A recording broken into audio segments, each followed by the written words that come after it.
Hello, lovely sewing friends. I hope you guys are doing well. I started a new sewing project yesterday. Do you want to know what it is? I bet you do, because it is another t-shirt with a little bit of an embroidery on top. So I started on this red top with a cherry on the front. I love it. I love it, I love it, I love it, I love it. It's so sweet. So with this one, I've been trying to find a red cotton knit forever, couldn't find it. So I settled on this synthetic, I think it's a viscose and polyester. Ideally, I wouldn't be buying synthetic fabrics. However, I've been wanting to make this t-shirt for like 6 months now. So I'm gonna bite the bullet and just buy the fabric and get it and do it. So this is the basic t-shirt pattern, the one that I wear all the time. But what I've done is I'm actually going to scoop in the sides a little bit more to make it a little bit more bodycon, because what I want to do with this one is, first of all, I wanted to do some embroidery. Look how cute that cherry is. Oh my God. You can actually kind of see the hoop from my embroidery hoop, the stencil from my embroidery hoop on it still a little bit, but I really wanted to do a cherry on top. And the reason I want it a little bit more bodycon is because I want to layer it with like winter stuff, so like a jacket. So I didn't want a lot of excess fabric. So this is what I've been working on. I really, really love it. And on the back, I did some fusing, some interfacing on there. Even though it didn't need it, I'd much rather have it and not need it than need it and not have it.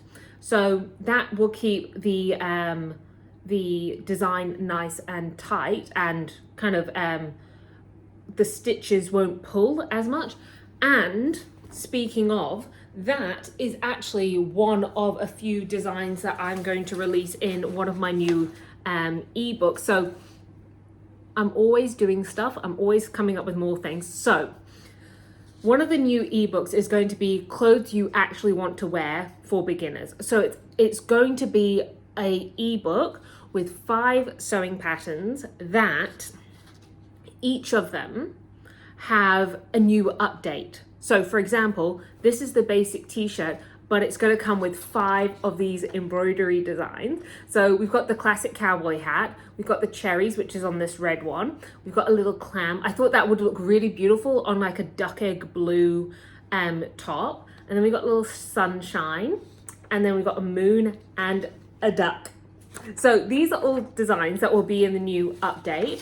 I'll let you guys know about that. But the topic I want to talk to you guys about today is sewing with denim, and why I would rather stick a toothpick under my big toenail and kick a sideboard than sew with denim. Let me introduce you to sewing with denim.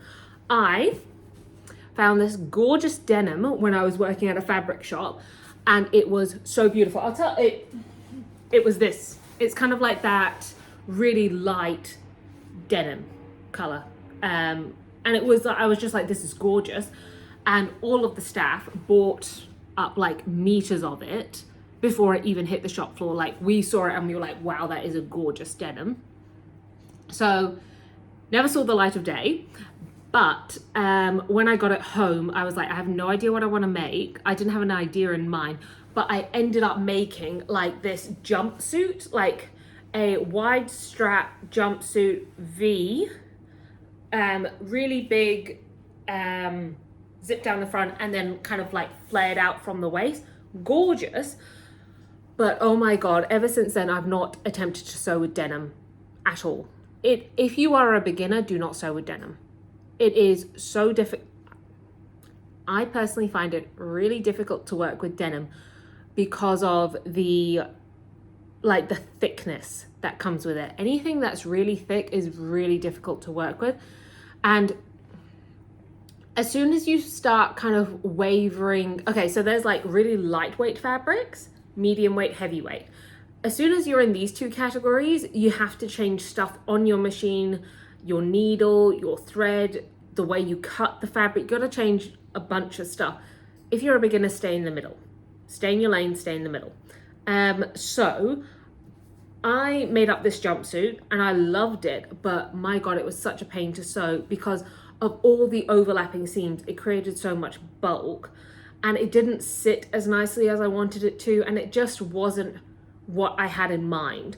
But I still do wear it occasionally, and I layer it in winter with a turtleneck, and it's gorgeous and I love it and it's beautiful. So I'll show you. Okay, so when you're sewing with denim, there's a couple things you got to take into consideration. First of all, the thickness, right?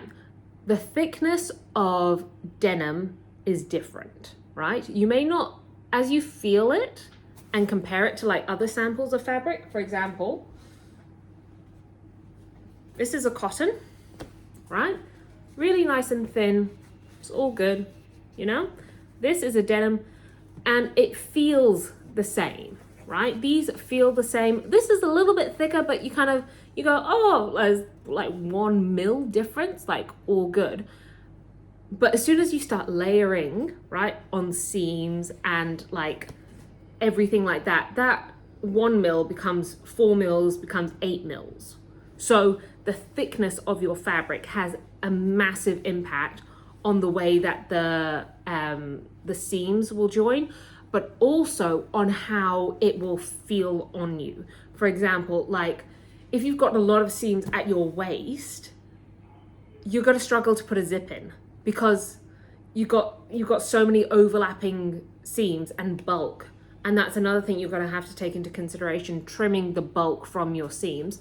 And working with denim takes a lot more time because you're going to have to adapt your facings, you're going to have to adapt the thread, the needle, the foot that you're using to work with it, even potentially your sewing machine. So before you start working with denim, I would suggest getting a small piece and doing like a little project. So for example, this is just like, if you look really closely, it's like all seams, because what I did is I just used up some scrap fabric because I just wanted another pillow, and I just used up, you know, just whatever scrap fabric I had at the time. However, I do love this pillow though. Okay, so this is a pillow and it's like a quilted pillowcase that I made. So I'll tell you all about the fabric. This fabric was from my jumpsuit. This fabric was from a meditation cushion I was going to make but never finished because the fabric just wasn't right for what I wanted. And then this fabric is a cotton drill from a pair of pants that I hemmed for my mum. I took off like that much and I really love the fabric, so I made it into this. So if you look at it from far away, all good. But as soon as you start to look up close, you can see key points in there that don't line up. And that annoys me. So this is what the knock-on effect of the bulk of the seams can do to your sewing projects. So you can see like there it doesn't line up, there it doesn't line up, there it doesn't line up. Got that one dead center. But as you work your way around, you can see little pieces here and there that don't line up exactly how you would want them to. And that is pretty common when sewing with denim because of the bulk, because of the thickness of the seams, and you've got to do a lot more work.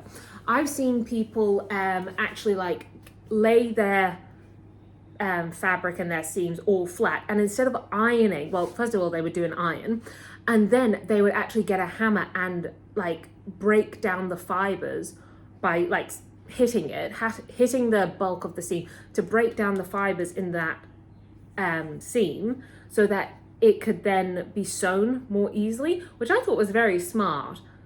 I would never have thought of it by myself, but that is a very interesting way to do something like that.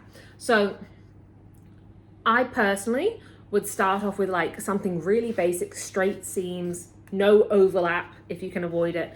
And then maybe you can play around with some top stitching, because you'll notice on a lot of denim, you've got top stitching, right? So this is a jacket that I bought because after that experience with the jumpsuit, I was like, I'm never sewing with denim again. you'll see all these top stitching, and so this is called a flat felled seam. So what it is, it's a different way to sew with denim.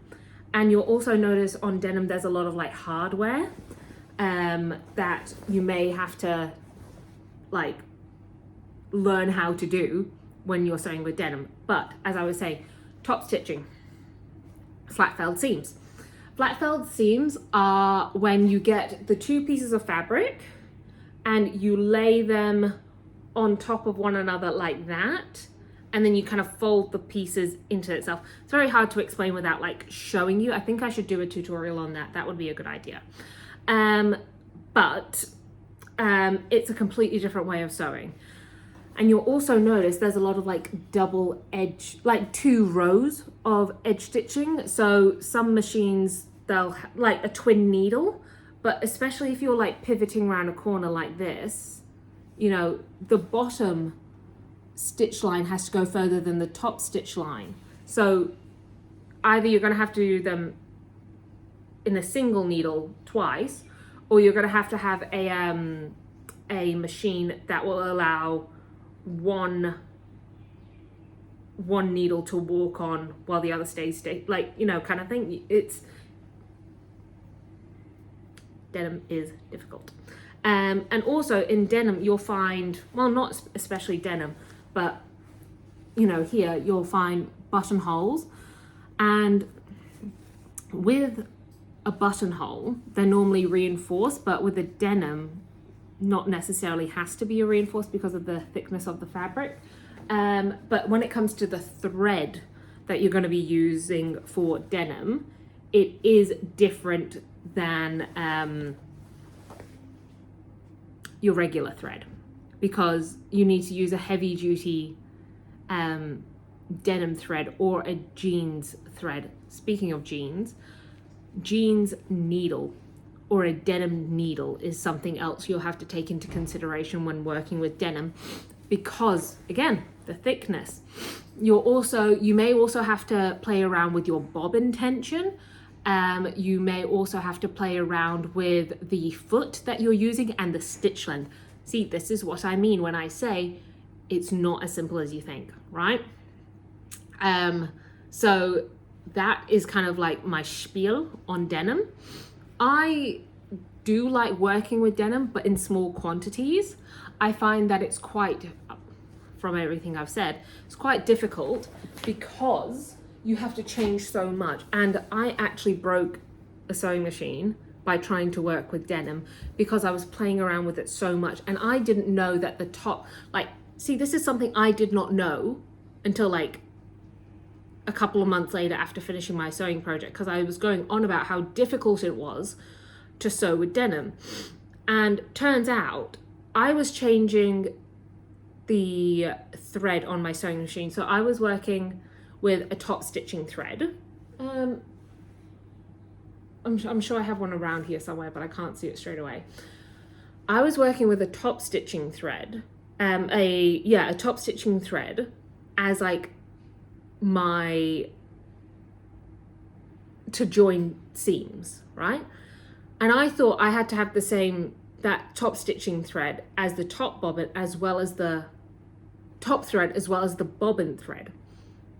So it threw out my entire machine's mechanism because the thread was just too thick for both of them. Turns out it's only supposed to be just the top thread, not the bobbin thread. Your bobbin thread is just normal, everyday thread. So that was interesting and annoying because I was struggling with this whole time, and turns out I actually had to do a bit of research for it, but clearly didn't. So that's kind of what denim is.